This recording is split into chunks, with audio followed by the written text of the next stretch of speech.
आज की रोटी की हर सदस्य व्यक्ति के लिए यीशु ख्रिस्तांची मधुर नावाचे सप्रेम नमस्कार। आज की दिनांक 16 सप्टेंबर 2025 मंगळवार।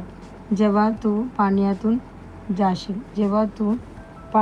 जाशील तेव्हा मी तुझ्याबरोबर असेल आणि निघातून जाशील तेव्हा त्या तुला बुडवणार नाहीत। जेव्हा तू अग्नीतून चालशील तेव्हा तू बाजला जाणार नाहीस आणि ज्योत तुला होरपळणार नाही। येसाया 43 वाद्य 2 वचन। मोसे आणि इस्रायली लोक एकदा लाल समुद्राची गाठी उभे होते।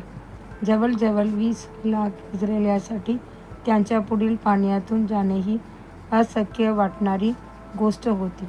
समुद्राच्या लाटा एका माग एक जोराने किनाऱ्याकडे आदळत होत्या, पण परमेश्वराने मोसेच्या गाठीद्वारे तो विशाळ समुद्र 2 भागात विभागला। जेव्हा ते पाण्यातून चालले तेव्हा त्याने स्वतः परमेश्वर त्यांच्या सोबत चालत आहे असे जाणवले। दावीद स्वतःची अनुभवातून लिहितो, मग पाण्याने आम्हास हिलवून टाकले असते, पूर आमच्या जीवावर केला असता, मग बुडलेल्या पाण्याने आमच्या जीवावरून जाऊन केले असते। स्तोत्र 124 वाद्य 4 आणि 5 वचन। आणि मग तो देवाची स्तुती गान करतो, परमेश्वराचे स्तोत्र असो ज्याने आम्हास त्याचे दादाचा स्वीकार करून दिले नाही। स्तोत्र 124 वाद्य 4 वचन। एका दुसऱ्या वेळी इस्रायलींना यर्दन नदी ओलांडावी लागली। कापणीच्या काळात यर्दन नदी काठ ओलांडून वाहते आणि तिचा प्रवाह चिरणाऱ्या कोणालाही ती वाहून नेऊ शकते। तिला मृत्यूची नदी असेही म्हटले जात होते। तुम्हाला ठाऊक आहे काय त्यांनी ती कशी ओलांडली?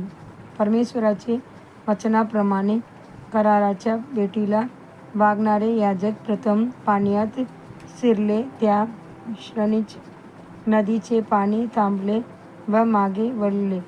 कल्पना करा, नदीचे पाणी मागे सरकत ढीग होत होते। आज तुमच्या जीवनावर संकटाचे व निंदेचे पाणी जोराने उसळते आहे का?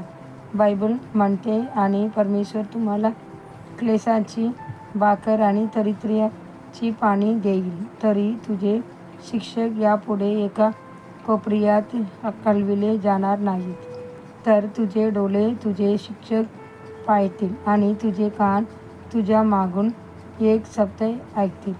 हा मार्ग आहे, त्यात चाल, असे तू उजवीकडे वळशील वा डावीकडे वळशील तेव्हा। येसाया 30 वाद्य 20 आणि 21 वचन। आपण आणखी एका ओलांडण्याबद्दल वाचतो।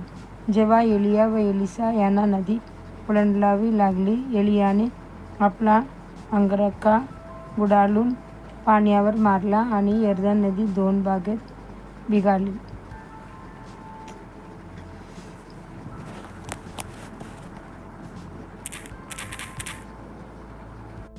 तो अंगारखा आत्म्याची देणारी व सामर्थ्याचे प्रतीक होता। देवाची लेकरांनो, जीवनाची लाडयाची कळवळजनक पाणी वार करण्यासाठी तुम्हाला पवित्र आत्म्याचे सामर्थ्य नितांत गरजेचे आहे। मग जीवनातील पाणी तुम्हाला बुडणार नाही व परीक्षेचे पाणी तुम्हाला वाहून नेणार नाही। पुढील ध्यानार्थ वचन। तू लोकांना आमच्या डोक्यावरून चालविले, आम्ही अग्नी व पाण्यातून गेलेले, पण तू आम्हास सुखी विश्रांतीची ठिकाणी आणली। स्तोत्र 67 वाद्य 12 वचन। आजच्या बायबल वचन। सकाळी नीतिसूत्र अध्याय 25 व 26, सायंकाळी 2 कोरिन्थियस अध्याय 9। धन्यवाद।